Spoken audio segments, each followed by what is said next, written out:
Wagah border rally ਦੌਰਾਨ BSF ਵੱਲੋਂ ਪੰਡਾਲ ਉਖਾੜਨ ਤੇ ਸਰਦਾਰ ਸਿਮਰਨਜੀਤ ਸਿੰਘ ਮਾਨ ਨੇ ਜਤਾਈ ਨਾਰਾਜ਼ਗੀ। ਅੰਮ੍ਰਿਤਸਰ ਵਿੱਚ ਅਕਾਲੀ ਦਲ ਪੁਨਰ ਸੁਰਜੀਤੀ ਦਾ ਪ੍ਰਦਰਸ਼ਨ, ਬੇਅਦਬੀ ਮਾਮਲਿਆਂ ਵਿੱਚ ਸਖਤ ਸਜ਼ਾ ਤੇ SGPC ਚੋਣਾਂ ਦੀ ਕੀਤੀ ਗਈ ਮੰਗ। ਡੋਨਾਲਡ ਟਰੰਪ ਨੇ ਦਿੱਤਾ ਈਰਾਨ ਦੇ ਖਾਰਕ ਟਾਪੂ ਤੇ ਕਬਜ਼ੇ ਸੰਬੰਧੀ ਵੱਡਾ ਬਿਆਨ। Why did you tear down our tent, the BSF? Why did you tear down ਸਾਡਾ ਤੰਬੂ ਕਿਉਂ ਤੋੜਤਾ ਤੁਸੀਂ ਤੇ ਸਾਨੂੰ ਬੰਦੂਕਾਂ ਕਿਉਂ ਦਿਖਾਉਂਦੇ ਹੋ? ਡਿਪਟੀ ਸਾਹਿਬ ਇਹਨਾਂ ਨੂੰ ਸਮਝਾਓ, ਅਸੀਂ ਬੰਦੂਕਾਂ ਤੋਂ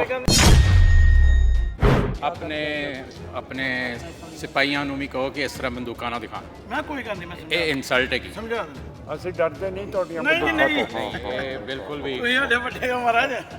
ਇਹ ਵੈਸੇ ਹੀ ਡਰਨ ਵਾਲੀ ਕੌਮ ਨਹੀਂ ਹੈ। ਨਹੀਂ। ਸ਼੍ਰੋਮਣੀ ਅਕਾਲੀ ਦਲ ਅੰਮ੍ਰਿਤਸਰ ਵੱਲੋਂ ਵਾਹਗਾ ਬਾਰਡਰ ਤੇ ਸਰਹੱਦਾਂ ਨੂੰ ਵਪਾਰ ਲਈ ਖੋਲ੍ਹਣ ਦੀ ਮੰਗ ਨੂੰ ਲੈ ਕੇ ਕੀਤੀ ਗਈ ਰੈਲੀ ਤੇ ਵਿਵਾਦ ਖੜਾ ਹੋ ਗਿਆ ਹੈ। ਸ਼੍ਰੋਮਣੀ ਅਕਾਲੀ ਦਲ ਅੰਮ੍ਰਿਤਸਰ ਵੱਲੋਂ ਲਗਾਇਆ ਗਿਆ ਪੰਡਾਲ ਅਤੇ ਟੈਂਟ BSF ਵੱਲੋਂ ਉਖਾੜ ਦਿੱਤਾ ਗਿਆ, ਜਿਸ ਨੂੰ ਪਾਰਟੀ ਪ੍ਰਧਾਨ ਸਰਦਾਰ ਸਿਮਰਨਜੀਤ ਸਿੰਘ ਮਾਨ ਨੇ ਜਮਹੂਰੀ ਹੱਕਾਂ ਦੀ ਉਲੰਘਣਾ ਕਰਾਰ ਦਿੱਤਾ ਹੈ। ਫਤਿਹਗੜ੍ਹ ਸਾਹਿਬ ਵਿੱਚ ਮੀਡੀਆ ਨਾਲ ਗੱਲਬਾਤ ਕਰਦਿਆਂ ਮਾਨ ਨੇ ਕਿਹਾ ਕਿ ਇਹ ਰੈਲੀ ਪੰਜਾਬ ਦੇ ਕਿਸਾਨਾਂ, ਛੋਟੇ ਵਪਾਰੀਆਂ ਅਤੇ ਉਦਯੋਗਪਤੀਆਂ ਦੇ ਹਿੱਤਾਂ ਲਈ ਰੱਖੀ ਗਈ ਸੀ। ਉਹਨਾਂ ਦਾ ਮਕਸਦ ਸੀ ਕਿ ਵਾਹਗਾ ਬਾਰਡਰ ਰਾਹੀਂ ਵਪਾਰ ਖੋਲ੍ਹ ਕੇ ਪੰਜਾਬ ਦੇ ਉਤਪਾਦਾਂ ਨੂੰ ਅੰਤਰਰਾਸ਼ਟਰੀ ਬਾਜ਼ਾਰਾਂ ਤੱਕ ਪਹੁੰਚ ਮਿਲ ਸਕੇ। ਪਰ ਮਾਨ ਦੇ ਅਨੁਸਾਰ BSF ਦੇ ਅਧਿਕਾਰੀਆਂ ਨੇ ਨਾ ਸਿਰਫ ਪੰਡਾਲ ਉਖਾੜਿਆ, ਸਗੋਂ ਸੰਵਿਧਾਨਕ ਹੱਕਾਂ ਦਾ ਵੀ ਘੋਰ ਉਲੰਘਣ ਕੀਤਾ ਹੈ। ਉਨ੍ਹਾਂ ਕਿਹਾ ਕਿ ਭਾਰਤੀ ਸੰਵਿਧਾਨ ਦੀ ਧਾਰਾ 14 ਅਤੇ 19 ਹਰ ਨਾਗਰਿਕ ਨੂੰ ਬਰਾਬਰੀ ਅਤੇ ਸ਼ਾਂਤੀਪੂਰਨ ਪ੍ਰਦਰਸ਼ਨ ਦਾ ਅਧਿਕਾਰ ਦਿੰਦੀ ਹੈ, ਜਿਸ ਨੂੰ ਇੱਥੇ ਨਜ਼ਰਅੰਦਾਜ਼ ਕੀਤਾ ਗਿਆ। ਮਾਨ ਨੇ ਇਸ ਕਾਰਵਾਈ ਦੀ ਤਿੱਖੀ ਨਿੰਦਾ ਕਰਦਿਆਂ ਮੰਗ ਕੀਤੀ ਕਿ ਇਸ ਮਾਮਲੇ ਵਿੱਚ ਜ਼ਿੰਮੇਵਾਰ ਅਧਿਕਾਰੀਆਂ ਖਿਲਾਫ ਸਖਤ ਕਾਰਵਾਈ ਹੋਵੇ ਤਾਂ ਜੋ ਭਵਿੱਖ ਵਿੱਚ ਕਿਸੇ ਵੀ ਸਿਆਸੀ ਪਾਰਟੀ ਜਾਂ ਆਮ ਨਾਗਰਿਕ ਦੇ ਜਮਹੂਰੀ ਹੱਕਾਂ ਨੂੰ ਕੁਚਲਿਆ ਨਾ ਜਾ ਸਕੇ। ਇਸ ਘਟਨਾ ਨਾਲ ਪੰਜਾਬ ਦੀ ਰਾਜਨੀਤੀ ਵਿੱਚ ਇੱਕ ਨਵਾਂ ਮੋੜ ਆ ਗਿਆ ਅਤੇ ਸਰਹੱਦੀ ਵਪਾਰ ਨੂੰ ਲੈ ਕੇ ਚਰਚਾ ਹੋਰ ਵੀ ਤੇਜ਼ ਹੋ ਗਈ ਹੈ। ਅੱਜ ਜਿਹੜਾ ਇਹ ਇੱਥੇ ਮੁਜ਼ਾਹਰਾ ਹੋਇਆ ਇੰਟਰਨੈਸ਼ਨਲ ਬਾਰਡਰ ਦੇ ਉੱਤੇ ਹੋਇਆ ਤੇ ਇੱਥੇ ਇੰਟਰਨੈਸ਼ਨਲ ਪੱਧਰ ਦੇ ਉੱਤੇ ਸਿੱਖਾਂ ਦੀ ਆਵਾਜ਼ ਪਹੁੰਚੂਗੀ ਕਿ ਸਾਨੂੰ ਗੁਲਾਮ ਰੱਖਿਆ ਹੋਇਆ ਹੈ। ਸਾਡਾ WTO ਦੇ ਮੁਤਾਬਕ ਬਾਰਡਰ ਨਹੀਂ ਖੋਲ੍ਹਦੇ। ਨੇਪਾਲ ਦੇ ਨਾਲ ਬਾਰਡਰ ਖੋਲ੍ਹਿਆ ਹੋਇਆ ਹੈ, ਭੂਟਾਨ ਦੇ ਨਾਲ ਬਾਰਡਰ ਖੋਲ੍ਹਿਆ ਹੋਇਆ ਹੈ, ਬੰਗਲਾਦੇਸ਼ ਦੇ ਨਾਲ ਖੋਲ੍ਹਿਆ ਹੋਇਆ, ਸ੍ਰੀ ਲੰਕਾ ਦੇ ਨਾਲ ਖੋਲ੍ਹਿਆ ਹੋਇਆ ਹੈ। ਸਾਡੇ ਆਲੂ ਸਿਰਫ ਐਤਕੀ ਸੜ ਗਏ, 300 ਰੁਪਇਆ ਕੁਇੰਟਲ ਸਾਨੂੰ ਪ੍ਰਾਪਤ ਹੋਇਆ।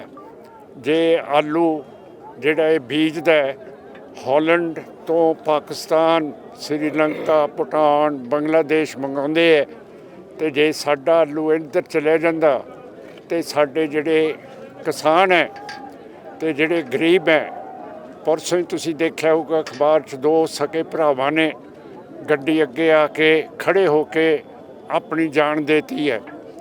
ਇਹਦਾ ਮਤਲਬ ਹੈ ਕਿ ਅਸੀਂ ਦੁਖੀ ਹਾਂ, ਪਰ ਸਾਡਾ ਦੁੱਖ ਸੁਣਨ ਨੂੰ BJP, RSS, ਕਾਂਗਰਸ ਕੋਈ ਨਹੀਂ ਹੈ ਅਤੇ ਸਾਡੇ ਜਿਹੜੇ ਲੀਡਰ ਹੈ ਉਹ ਭਗੌੜੇ ਹੋ ਕੇ BJP, ਕਾਂਗਰਸ, ਆਮ ਪਾਰਟੀ ਦੇ ਵਿੱਚ ਜਾ ਰਹੇ ਹੈ ਅਤੇ ਅਸੀਂ ਚਾਹੁੰਦੇ ਹਾਂ ਕਿ ਉਹਨਾਂ ਦਾ ਮੁੜ ਵਸੇਵਾ ਹੋਵੇ, ਵਾਪਸ ਆਉਣ, ਆਪਣੀ ਸਰਦਾਰੀ ਨੂੰ ਸੌਂਪਣ ਔਰ ਬਗਾਨੇ ਘਰ ਜਾ ਕੇ ਕਿਉਂ ਕਰਕੇ ਐਤਕੀ ਰਾਜ ਸਭਾ ਦੇ 36 ਮੈਂਬਰ ਬਣੇ ਹੈ ਅਤੇ ਜਿਹੜੇ ਸਾਡੇ ਸਿੱਖ ਲੀਡਰ ਭਗੌੜੇ ਹੋਏ ਹੈ ਉਹਨਾਂ 'ਚੋਂ ਕਿਸੇ ਨੂੰ ਟਿਕਟ ਰਾਜ ਸਭਾ ਦੀ ਨਹੀਂ ਦਿੱਤੀ ਗਈ।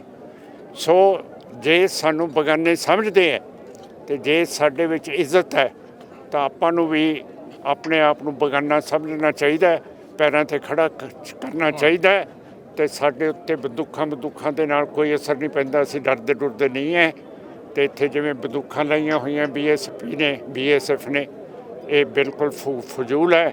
ਅਸੀਂ ਇਹਨਾਂ ਤੋਂ ਨਹੀਂ ਕਦੇ ਡਰੇ ਹੈਗੇ।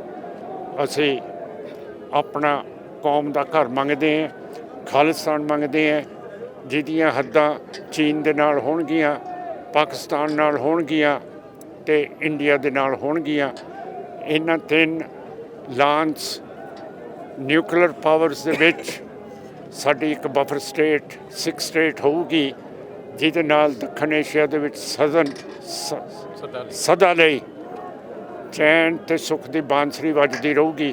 ਅਤੇ ਸਾਡੇ ਨਾਲ ਦਲ ਖਾਲਸਾ ਦੇ ਕੰਵਰਪਾਲ ਸਿੰਘ ਹੈਗੇ ਹੈ, ਸਾਰੀਆਂ ਪਾਰਟੀਆਂ ਇੱਥੇ ਹੈਗੀਆਂ ਅਤੇ ਕਿਸਾਨ ਯੂਨੀਅਨ ਵੀ ਆਏ ਹੈ, ਉਹਨਾਂ ਦਾ ਵੀ ਮੈਂ ਬਹੁਤ ਰਿਣੀ ਹੈ। ਪਰ ਜੇ ਅਗਲਾ ਅਸੀਂ ਮੋਰਚਾ ਹਸੈਣੀ ਵਾਲੇ ਲਾ ਦਈਏ ਅਤੇ ਕਿਸਾਨ ਵੀ ਉੱਥੇ ਆ ਜਾਣ ਅਤੇ ਦਿੱਲੀ ਨੂੰ ਨਾ ਕਰ ਦੇਣ ਤਾਂ ਤੁਸੀਂ ਦੇਖੋ ਕਿ ਇੱਕਦਮ ਸਾਡੇ ਗੱਲਾਂ ਜਿਹੜੇ ਵੀ ਸਾਡੇ ਦੁੱਖ ਤਕਲੀਫਾਂ ਹੈਗੀਆਂ ਉਹ ਹੱਲ ਹੋਣਗੀਆਂ। ਘੱਟੋ ਘੱਟ ਧੰਨ ਗੁਰੂ ਗ੍ਰੰਥ ਸਾਹਿਬ ਸੱਚੇ ਪਾਤਸ਼ਾਹ ਦੀ ਪਾਵਨ ਬਾਣੀ ਜਿਹੜੀ ਸਰਬ ਸਾਂਝੀਵਾਲਤਾ ਦਾ ਮਾਨਵਤਾ ਦਾ ਸੰਦੇਸ਼ ਦਿੰਦੀ ਹੈ, ਉਹਦੇ ਮਾਣ ਸਨਮਾਨ ਨੂੰ ਢਾਹ ਨਾ ਲਾਈ ਜਾਵੇ। ਜੇ ਕੋਈ ਲਾਉਂਦਾ ਤੇ ਉਸ ਨੂੰ ਮਿਆਰੀ ਸਜ਼ਾ ਦਿੱਤੀ ਜਾਵੇ ਤਾਂ ਕਿ ਕਿਸੇ ਦੀ ਹਿੰਮਤ ਨਾ ਪਵੇ, ਪਰ ਕੁਝ ਨਹੀਂ ਕੀਤਾ ਸਰਕਾਰਾਂ।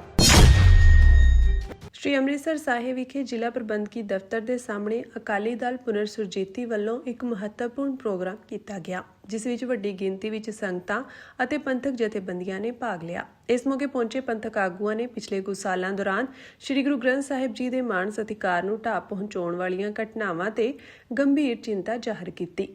ਉਨ੍ਹਾਂ ਕਿਹਾ ਕਿ ਇਹਨਾਂ ਮਾਮਲਿਆਂ ਵਿੱਚ ਸ਼ਾਮਿਲ ਦੋਸ਼ੀਆਂ ਨੂੰ ਸਰਕਾਰਾਂ ਵੱਲੋਂ ਅਜੇ ਤੱਕ ਸਖਤ ਸਜ਼ਾਵਾਂ ਨਾ ਦੇਣਾ ਬਹੁਤ ਹੀ ਦੁਖਦਾਈ ਹੈ। ਇਸ ਮੌਕੇ ਪ੍ਰਧਾਨ ਗਿਆਨੀ ਹਰਪ੍ਰੀਤ ਸਿੰਘ ਨੇ ਦੋਸ਼ ਲਗਾਇਆ ਕਿ ਸਰਕਾਰਾਂ ਦੀ ਢਿੱਲੀ ਕਾਰਵਾਈ ਕਾਰਨ ਇਨਸਾਫ ਦੀ ਪ੍ਰਕਿਰਿਆ ਪ੍ਰਭਾਵਿਤ ਹੋ ਰਹੀ ਹੈ, ਜਿਸ ਨਾਲ ਸੰਗਤਾਂ ਦੇ ਮਨਾਂ ਵਿੱਚ ਨਾਰਾਜ਼ਗੀ ਵਧ ਰਹੀ ਹੈ। ਇਸ ਦੇ ਨਾਲ ਹੀ ਸ਼੍ਰੋਮਣੀ ਗੁਰਦੁਆਰਾ ਪ੍ਰਬੰਧਕ ਕਮੇਟੀ ਦੀਆਂ ਚੋਣਾਂ ਨਾ ਕਰਵਾਉਣ ਦੇ ਮਾਮਲੇ ਨੂੰ ਵੀ ਉਠਾਇਆ ਗਿਆ। ਉਨ੍ਹਾਂ ਇਸ ਗੱਲ ਨੂੰ ਸਰਕਾਰਾਂ ਵੱਲੋਂ ਸ਼੍ਰੋਮਣੀ ਕਮੇਟੀ ਨੂੰ ਕਮਜ਼ੋਰ ਕਰਨ ਦੀ ਇੱਕ ਸੋਚੀ ਸਮਝੀ ਸਾਜ਼ਿਸ਼ ਕਰਾਰ ਦਿੱਤਾ। ਉਨ੍ਹਾਂ ਮੰਗ ਕੀਤੀ ਕਿ ਬੇਅਦਬੀ ਦੇ ਮਾਮਲਿਆਂ ਵਿੱਚ ਸ਼ਾਮਿਲ ਦੋਸ਼ੀਆਂ ਨੂੰ ਜਲਦੀ ਤੋਂ ਜਲਦੀ ਕਾਨੂੰਨੀ ਤੌਰ ਤੇ ਸਖਤ ਸਜ਼ਾਵਾਂ ਦਿੱਤੀਆਂ ਜਾਣ ਅਤੇ ਸ਼੍ਰੋਮਣੀ ਕਮੇਟੀ ਦੀਆਂ ਚੋਣਾਂ ਤੁਰੰਤ ਕਰਵਾਈਆਂ ਜਾਣ। ਅਖੀਰ ਵਿੱਚ ਉਨ੍ਹਾਂ ਚੇਤਾਵਨੀ ਦਿੱਤੀ ਕਿ ਜੇਕਰ ਮੰਗਾਂ ਨੂੰ ਜਲਦੀ ਪੂਰਾ ਨਾ ਕੀਤਾ ਗਿਆ ਤਾਂ ਸੰਘਰਸ਼ ਨੂੰ ਹੋਰ ਤੇਜ਼ ਕੀਤਾ ਜਾਵੇਗਾ। ਕਿ ਘੱਟੋ ਘੱਟ ਧੰਨ ਗੁਰੂ ਗ੍ਰੰਥ ਸਾਹਿਬ ਸੱਚੇ ਪਾਤਸ਼ਾਹ ਦੀ ਪਾਵਨ ਬਾਣੀ ਜਿਹੜੀ ਸਰਬ ਸਾਂਝੀਵਾਲਤਾ ਦਾ ਮਾਨਵਤਾ ਦਾ ਸੰਦੇਸ਼ ਦਿੰਦੀ ਹੈ, ਉਹਦੇ ਮਾਣ ਸਨਮਾਨ ਨੂੰ ਢਾਹ ਨਾ ਲਾਈ ਜਾਵੇ। ਜੇ ਕੋਈ ਲਾਉਂਦਾ ਤੇ ਉਸ ਨੂੰ ਮਿਆਰੀ ਸਜ਼ਾ ਦਿੱਤੀ ਜਾਵੇ ਤਾਂ ਕਿ ਕਿਸੇ ਦੀ ਹਿੰਮਤ ਨਾ ਪਵੇ, ਪਰ ਕੁਝ ਨਹੀਂ ਕੀਤਾ ਸਰਕਾਰਾਂ ਨੇ। ਬਗਾਨਿਆਂ ਤੋਂ ਤਾਂ ਸਾਨੂੰ ਉਮੀਦ ਹੀ ਨਹੀਂ ਸੀ। ਅਸੀਂ ਕਾਂਗਰਸ ਤੋਂ ਕੀ ਉਮੀਦ ਕਰ ਸਕਦੇ ਸੀ? ਉਹਨਾਂ ਨੇ ਤਾਂ ਸ੍ਰੀ ਅਕਾਲ ਤਖਤ ਸਾਹਿਬ ਸ੍ਰੀ ਹਰਿਮੰਦਰ ਸਾਹਿਬ ਦੇ ਉੱਤੇ ਟੈਂਕਾਂ ਤੋਪਾਂ ਨਾਲ ਹਮਲਾ ਕੀਤਾ। ਪਰ ਜਿਹੜੇ ਆਪਣੇ ਆਪ ਨੂੰ ਪੰਥ ਦੇ ਕਹਿੰਦੇ ਸੀ, ਪੰਥ ਦੇ, ਜੇ 1978 ਚ ਸਰਕਾਰ ਬਣਾਈ ਤੇ ਇੱਥੇ ਸ਼੍ਰੀ ਅੰਮ੍ਰਿਤਸਰ ਸਾਹਿਬ ਦੀ ਪਾਵਨ ਧਰਤੀ ਦੇ ਉੱਤੇ 13 ਸਿੱਖ ਸ਼ਹੀਦ ਹੋ। ਧੰਨ ਗੁਰੂ ਗ੍ਰੰਥ ਸਾਹਿਬ ਸੱਚੇ ਪਾਤਸ਼ਾਹ ਦੇ ਮਾਣ ਸਤਿਕਾਰ ਨੂੰ ਢਾਹ ਲੱਗੀ 1986 ਦੇ ਵਿੱਚ। 4 ਜਨਵਰੀ 1986 ਨੂੰ ਲੋਕ ਪ੍ਰੋਟੈਸਟ ਕਰਨ ਲਈ ਇਕੱਠੇ ਹੋਏ ਤੇ ਗੋਲੀ ਚਲਾਤੀ ਤੇ 4 ਸਿੱਖ ਨੌਜਵਾਨ ਮਾਰਤੇ ਨਕੋਦਰ ਦੇ ਵਿੱਚ। ਸਰਕਾਰ ਕੀਤੀ ਸੀ? ਆਪਣੇ ਆਪ ਨੂੰ ਪੰਥਕ ਅਖਵਾਉਣ ਵਾਲਿਆਂ ਦੀ। ਦੀ ਕਮਾਲ ਦੀ ਗੱਲ ਹੈ। ਡਾਬਾਲੀ ਦੇ ਵਿੱਚ ਸਾਡਾ ਇੱਕ ਨੌਜਵਾਨ ਸ਼ਹੀਦ ਕਰਤਾ, ਗੁਰਦਾਸਪੁਰ ਦੇ ਵਿੱਚ ਇੱਕ ਨੌਜਵਾਨ ਸ਼ਹੀਦ ਕਰਤਾ, ਲੁਧਿਆਣੇ ਦੇ ਵਿੱਚ ਇੱਕ ਨੌਜਵਾਨ ਸ਼ਹੀਦ ਕਰਤਾ, ਸੁਨਾਮ ਦੇ ਵਿੱਚ ਇੱਕ ਨੌਜਵਾਨ ਸ਼ਹੀਦ ਕਰਤਾ। ਸਰਕਾਰ ਕੀਤੀ ਸੀ? ਪੰਥਕ ਅਖਵਾਉਣ ਵਾਲਿਆਂ ਦੀ, ਪੰਥਕ ਅਖਵਾਉਣ ਵਾਲਿਆਂ ਦੀਆਂ ਸਰਕਾਰਾਂ ਸੀ। ਕਿਸ ਲਈ ਉਹ ਨੌਜਵਾਨ ਪ੍ਰੋਟੈਸਟ ਕਰ ਰਹੇ ਸੀ? ਚਾਹੇ ਉਹ ਡਾਬਾਲੀ ਦੇ ਵਿੱਚ ਸੀ, ਗੁਰਦਾਸਪੁਰ ਦੇ ਵਿੱਚ ਸੀ, ਚਾਹੇ ਉਹ ਸੁਨਾਮ ਦੇ ਵਿੱਚ ਸੀ, ਚਾਹੇ ਉਹ ਲੁਧਿਆਣੇ ਦੇ ਵਿੱਚ ਸੀ। ਕਿਸ ਖਿਲਾਫ ਪ੍ਰੋਟੈਸਟ ਕਰ ਰਹੇ ਸੀ? ਡੇਰਾਵਾਦ ਦੇ ਖਿਲਾਫ ਪ੍ਰੋਟੈਸਟ ਕਰ ਰਹੇ ਸੀ, ਜਿਹੜਾ ਪੰਜਾਬ ਨੂੰ ਨਹੀਂ ਪੂਰੇ ਭਾਰਤ ਨੂੰ ਨਿਚੋੜ ਰਿਹਾ। ਪੂਰੇ ਭਾਰਤ ਨੂੰ ਡੇਰਾਵਾਦ ਨਿਚੋੜ ਰਿਹਾ, ਇਕੱਲੇ ਪੰਜਾਬ ਨੂੰ ਨਹੀਂ। ਕਿਸ ਖਿਲਾਫ ਪ੍ਰੋਟੈਸਟ ਕਰ ਰਹੀ ਸੀ? ਕਿ ਗੁਰੂ ਗ੍ਰੰਥ ਸਾਹਿਬ ਸੱਚੇ ਪਾਤਸ਼ਾਹ ਦੇ ਮਾਣ ਸਤਿਕਾਰ ਨੂੰ ਢਾਹ ਲਾਉਣ ਵਾਲੇ ਫੜੋ। ਇਹਨਾਂ ਨੇ ਗੋਲੀਆਂ ਚਲਾ ਕੇ ਉਹਨਾਂ ਨੂੰ ਸ਼ਹੀਦ ਕਰਤਾ। ਬਾਈਬਲ ਕਲਾਂ ਦੇ ਵਿੱਚ ਉੱਥੇ ਸ਼ਹੀਦ ਕਰ ਦਿੱਤੇ 2 ਤੇ ਕੋਟਕਪੂਰੇ ਨਿਤਨੇਮ ਕਰਦੇ ਸੀ। ਅੰਮ੍ਰਿਤ ਵੇਲੇ ਸਿੱਖ 6 ਵਜੇ 5:30 ਵਜੇ ਉਹਨਾਂ ਤੇ ਲਾਠੀ ਚਾਰਜ ਤੇ ਗੰਦੇ ਪਾਣੀ ਦੀਆਂ ਵਿਛਾੜਾਂ ਕੀਤੀਆਂ। ਤੇ ਸਰਕਾਰ ਕੀਤੀ ਸੀ? ਆਪਣੇ ਆਪ ਨੂੰ ਪੰਥ ਦੇ ਅਖਵਾਉਣ ਵਾਲਿਆਂ ਨੇ। ਪੰਜਾਬੀ ਦੀ ਇੱਕ ਕਹਾਵਤ ਹੈ, ਭੱਠ ਪਿਆ ਸੋਨਾ ਜਿਹੜਾ ਕੰਨਾਂ ਨੂੰ ਖਾਵੇ। ਇਹੋ ਜਿਹੇ ਪੰਥਕਾਂ ਤੋਂ ਅਸੀਂ ਕੀ ਲੈਣਾ? ਜੇ ਪੰਜਾਬ ਦੀ ਧਰਤੀ ਦੇ ਉੱਤੇ 1947 ਦੇ ਵਿੱਚ ਅਸੀਂ ਇਸ ਕਰਕੇ ਇਸ ਮੁਲਕ ਨਾਲ ਆਪਣੀ ਤਕਦੀਰ ਜੋੜੀ ਸੀ, ਇਸ ਉਮੀਦ ਨਾਲ ਜੋੜੀ ਸੀ ਕਿ ਇੱਥੇ ਸਾਡੇ ਧਰਮ ਗ੍ਰੰਥ, ਸਾਡੀਆਂ ਮਰਿਆਦਾਵਾਂ, ਸਾਡੀਆਂ ਪਰੰਪਰਾਵਾਂ, ਸਾਡੇ ਧਰਮ ਅਸਥਾਨ ਮਹਿਫੂਜ਼ ਰਹਿਣਗੇ। ਪਰ ਇੱਥੇ ਕੁਝ ਵੀ ਮਹਿਫੂਜ਼ ਨਹੀਂ, ਕੁਝ ਵੀ ਸੁਰੱਖਿਅਤ ਨਹੀਂ। ਨਾ ਧਾਰਮਿਕ ਸਾਡੀ ਮਾਨ ਮਰਿਆਦਾ, ਨਾ ਧਰਮ ਗ੍ਰੰਥ, ਨਾ ਧਾਰਮਿਕ ਅਸਥਾਨ। ਇਹ ਵਾਦਾ ਖਿਲਾਫੀ ਨਹੀਂ ਹੈ, ਇਹ ਵਾਦਾ ਖਿਲਾਫੀ ਨਹੀਂ ਹੈ। ਸੋ ਅੱਜ ਸਾਨੂੰ ਜਾਗਣ ਦੀ ਲੋੜ ਹੈ, ਅੱਜ ਸਾਨੂੰ ਸਾਵਧਾਨ ਹੋਣ ਦੀ ਲੋੜ ਹੈ। ਇੱਕ ਤਾਂ ਇਹ ਮਕਸਦ ਸੀ ਇਸ ਡਿਪਟੀ ਕਮਿਸ਼ਨਰ ਦੇ ਦਫ਼ਤਰ ਦੇ ਸਾਹਮਣੇ ਬੈਠਣ ਦਾ ਕਿ ਅਸੀਂ ਸਰਕਾਰ ਦੇ ਕੰਨਾਂ ਤੱਕ ਇਹ ਆਵਾਜ਼ ਪਹੁੰਚਾਈਏ ਕਿ ਭਾਈ ਤੁਹਾਨੂੰ ਵੀ 4 ਸਾਲ ਬੀਤ ਗਏ ਹੈ, ਅਜੇ ਤੱਕ ਵੀ ਜਿਹੜੇ ਗੁਰੂ ਗ੍ਰੰਥ ਸਾਹਿਬ ਮਹਾਰਾਜ ਦੇ ਜਿਨ੍ਹਾਂ ਨੇ ਮਾਣ ਸਤਿਕਾਰ ਨੂੰ ਢਾਹ ਲਾਉਣ ਦੀ ਕੋਸ਼ਿਸ਼ ਕੀਤੀ ਹੈ, ਉਹ ਦੋਸ਼ੀ ਦੰਦਣਾਉਂਦੇ ਫਿਰਦੇ ਹੈ, ਭਗੌੜੇ ਹੈ। ਉਹ ਯਤਨ ਤਾਂ ਕਰੋ ਫੜਨ ਦਾ, ਫੜੇ ਵੀ ਜਾਣਗੇ। ਤੁਹਾਡੇ ਤਾਂ ਯਤਨ ਹੀ ਨਹੀਂ ਕਿਤੇ ਦਿਸ ਰਹੇ ਉਹਨਾਂ ਨੂੰ ਫੜਨ ਦੇ। ਇੱਕ ਤਾਂ ਅਸੀਂ ਇਸ ਮਕਸਦ ਲਈ ਇਕੱਠੇ ਹੋਏ। ਦੂਸਰਾ, ਸ਼੍ਰੋਮਣੀ ਗੁਰਦੁਆਰਾ ਪ੍ਰਬੰਧਕ ਕਮੇਟੀ ਲੰਬੇ ਸਮੇਂ ਤੋਂ ਉਹਦੀ ਇਲੈਕਸ਼ਨ ਨਹੀਂ ਹੋਈ ਤੇ ਉਸ ਸੰਸਥਾ ਦੀ ਰੂਹ ਜਿਹੜੀ ਹੈ ਕਾਬਜ਼ ਧਿਰ ਨੇ ਉਹ ਮਾਰ ਕੇ ਰੱਖਤੀ। ਜਦੋਂ ਰੂਹ ਮਰ ਜੇ ਨਾ ਤੇ ਫਿਰ ਸਰੀਰ ਜਿਹੜਾ ਹੁੰਦਾ ਉਹ ਲਾਸ਼ ਹੁੰਦਾ ਹੈ। ਇਹ ਗੱਲ ਚੇਤੇ ਰੱਖਣੀ ਚਾਹੀਦੀ ਹੈ। ਜਦੋਂ ਰੂਹ ਨਿਕਲ ਜੇ ਨਾ ਉਦੋਂ ਸਰੀਰ ਨਹੀਂ, ਉਹਨੂੰ ਲੋਥ ਕਹਿ ਲਓ, ਉਹਨੂੰ ਲਾਸ਼ ਕਹਿ ਲਓ, ਉਹਨੂੰ ਡੈੱਡ ਬਾਡੀ ਕਹਿ ਲਓ। ਸਰਕਾਰ ਨੇ ਇਲੈਕਸ਼ਨ ਨਹੀਂ ਕਰਵਾਈ ਤੇ ਕਾਬਜ਼ ਧਿਰਾਂ ਨੇ ਉਹਦੀ ਰੂਹ ਮਾਰਤੀ ਸ਼੍ਰੋਮਣੀ ਗੁਰਦੁਆਰਾ ਪ੍ਰਬੰਧਕ ਕਮੇਟੀ ਦੀ। ਅੱਜ ਜਿਹੜੀ ਪੰਥ ਦੀ ਸੰਸਥਾ ਦਿਸਦੀ ਹੈ ਨਾ, ਇਹ ਲੋਥ ਦਿਸਦੀ ਹੈ।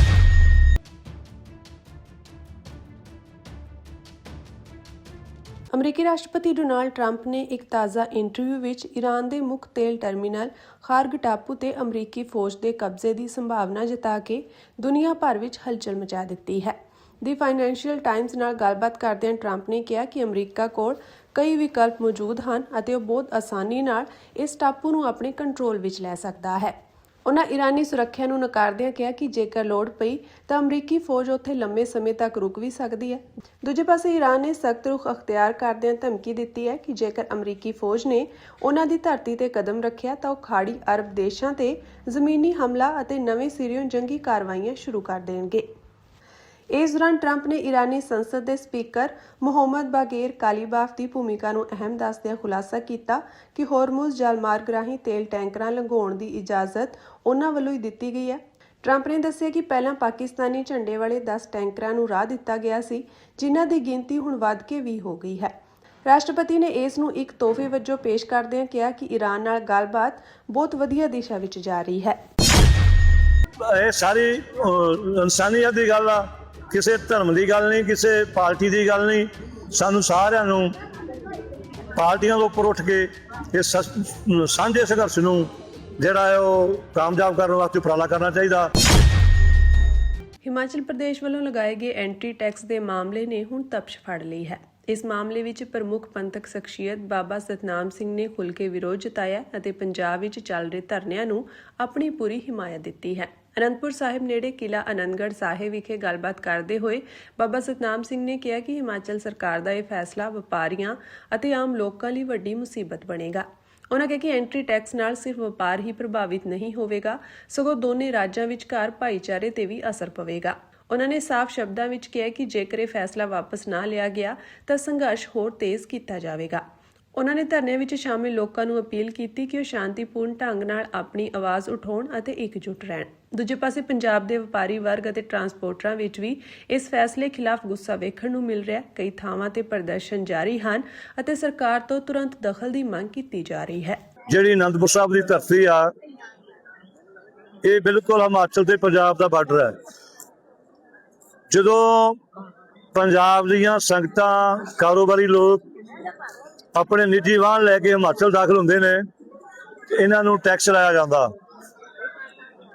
ਇਸ ਗੱਲ ਦੀ ਬੜੀ ਚਰਚਾ ਚੱਲ ਰਹੀ ਆ ਕਿ ਹਿਮਾਚਲ ਤੋਂ ਆਉਣ ਵਾਲੇ ਕਿਸੇ ਵੀ ਵਹੀਕਲ ਨੂੰ ਕੋਈ ਟੈਕਸ ਨਹੀਂ ਹੈਗਾ, ਪਰ ਜਿਹੜਾ ਪੰਜਾਬ ਤੋਂ ਜਾਣ ਵਾਲਾ, ਚਾਹੇ ਉਹ ਕਿਸੇ ਤਰ੍ਹਾਂ ਦਾ ਵੀ ਸਾਧਨ ਹੈ, ਚਾਹੇ ਉਹ ਟਰੱਕ ਆ, ਕਾਰ ਆ, ਸਾਰਿਆਂ ਤੋਂ ਟੈਕਸ ਲਿਆ ਜਾਂਦਾ।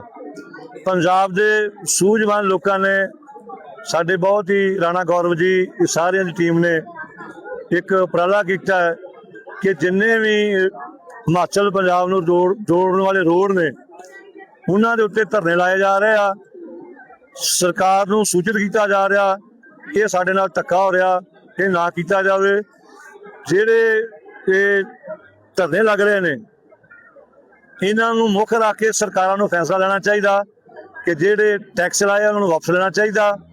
ਬਾਕੀ ਜਿਹੜੀਆਂ ਵੀ ਸੰਗਤਾਂ ਧਰਨੇ ਲਾਉਣ ਦਾ ਉਪਰਾਲਾ ਕਰ ਰਹੀਆਂ ਨੇ, ਜਾ ਰਹੀਆਂ ਨੇ, ਕਾਰ ਸੇਵਾ ਵੱਲੋਂ ਇਹਦੀ ਹਮਾਇਤ ਕੀਤੀ ਜਾਂਦੀ ਆ, ਕਿਉਂਕਿ ਇਹ ਸਾਰੀ ਇਨਸਾਨੀਅਤ ਦੀ ਗੱਲ ਆ, ਕਿਸੇ ਧਰਮ ਦੀ ਗੱਲ ਨਹੀਂ, ਕਿਸੇ ਪਾਰਟੀ ਦੀ ਗੱਲ ਨਹੀਂ।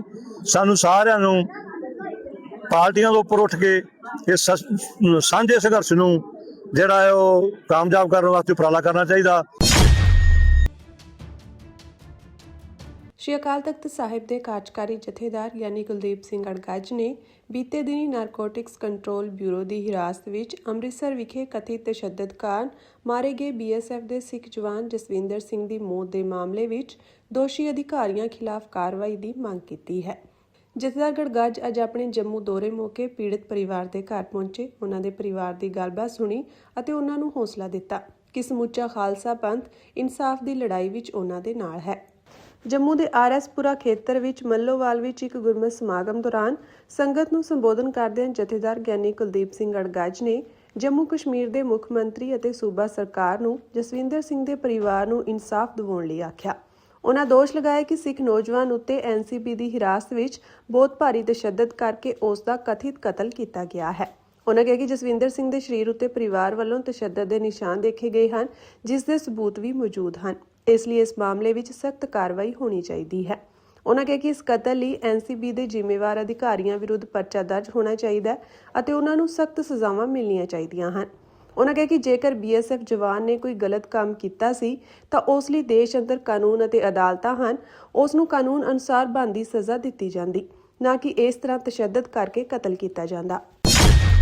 ਆ ਜਿਹੜੀ ਅੱਜ ਦੀ ਪ੍ਰੈਸ ਕਾਨਫਰੰਸ ਆ, ਇਹਦੇ ਲਈ ਵੀ ਖੁੱਲ੍ਹਾ ਸੱਦਾ ਆ ਕਿ ਜਿਹੜੀਆਂ ਧਾਰਮਿਕ ਜਥੇਬੰਦੀਆਂ ਸਤਿਗੁਰੂ ਗੁਰੂ ਗ੍ਰੰਥ ਸਾਹਿਬ ਪਾਤਸ਼ਾਹ ਜੀ ਦੇ ਗੁਰਬਾਣੀ ਦੇ ਪ੍ਰਚਾਰ ਪ੍ਰਸਾਰ ਲਈ ਉਸ ਸਿਧਾਂਤ ਤੇ ਪਹਿਰਾ ਦਿੰਦੀਆਂ, ਉਹਨਾਂ ਨੂੰ ਖੁੱਲ੍ਹਾ ਸੱਦਾ ਆ ਕਿ ਉਹ ਉੱਥੇ 6 ਤਰੀਕ ਨੂੰ 11 ਵਜੇ ਪਹੁੰਚਣ।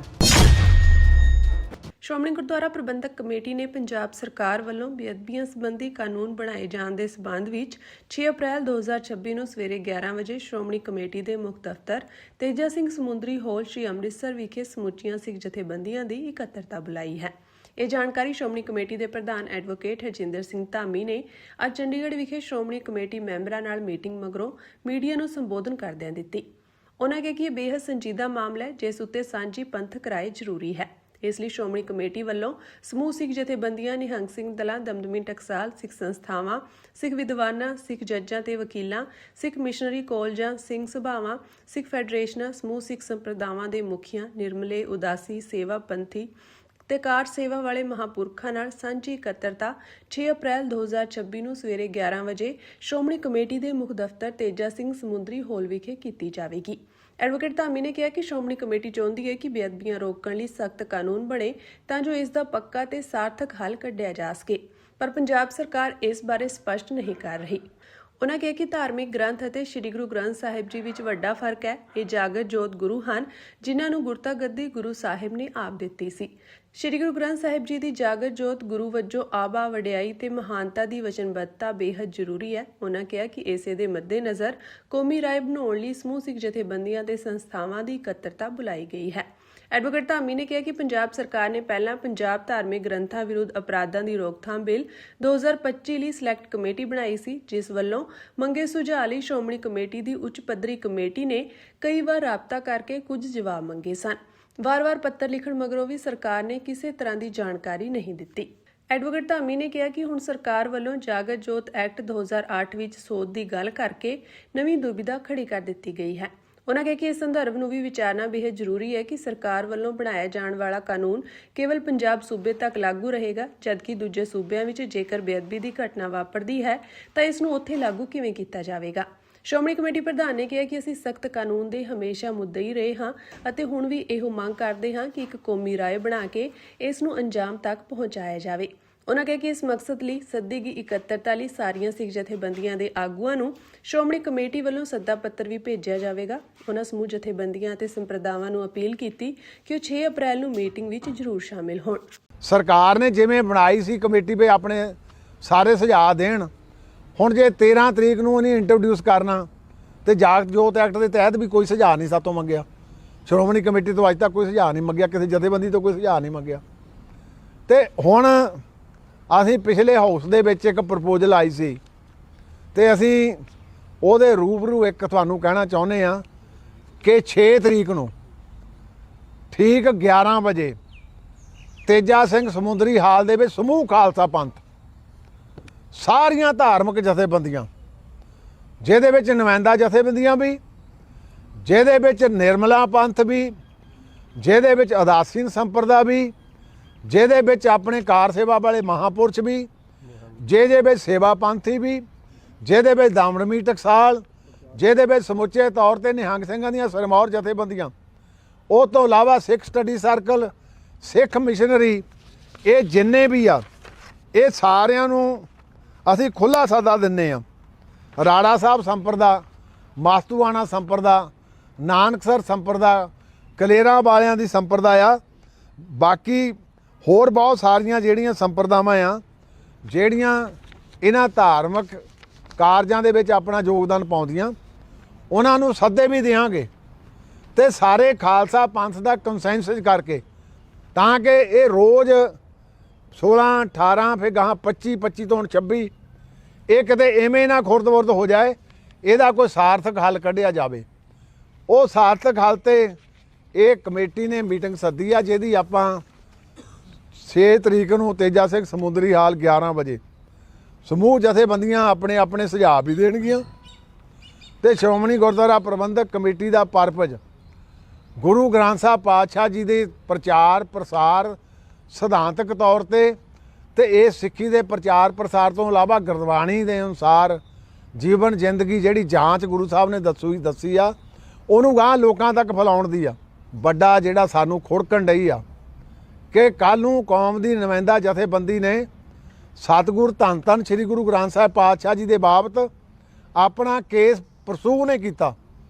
ਸੋ ਇਸ ਕਰਕੇ ਬਣਾਉਣ ਜੀ ਸਦਕੇ, ਪਰ ਇਹ ਇੱਕ ਵਿਸ਼ੇਸ਼ ਜਿੱਦਾਂ ਆਪਾਂ ਰੱਖਦੇ ਹਾਂ ਵੀ ਫਾਂਸੀ ਕਿਵੇਂ ਹੋਣੀ, ਕਹਿੰਦੇ ਕਿੱਦਾਂ ਹੋਣੀ, ਕਿਵੇਂ ਸਾਰਾ ਇੱਕ ਵੰਡਿਆ ਹੁੰਦਾ ਕੁਐਸਚਨ ਆਫ ਸੈਂਟੈਂਸ ਤੇ, ਇਹਨੂੰ ਇੱਕ ਵੱਖਰਾ ਨਾਲ ਸੈਕਸ਼ਨ ਬਣਾਇਆ ਜਾਵੇ ਤਾਂ ਕਿ ਹੁਣ ਤੱਕ ਜਿੰਨੀਆਂ ਤਕਰੀਬਨ ਬੇਅਦਬੀਆਂ ਹੋਈਆਂ ਲਗਭਗ ਸਾਰੀਆਂ, ਇੱਕ ਦੋ ਨੂੰ ਛੱਡ ਕੇ, ਉਹ ਪਵਿੱਤਰ ਗੁਰਬਾਣੀ ਦੀਆਂ ਹੁੰਦੀਆਂ।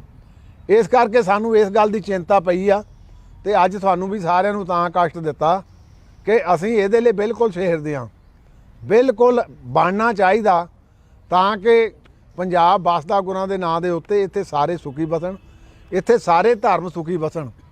ਤੇ ਇਹੋ ਹੀ ਸਾਨੂੰ ਸਤਿਗੁਰੂ ਜੀ ਨੇ ਸਿੱਖਿਆ ਦਿੱਤੀ ਸੀ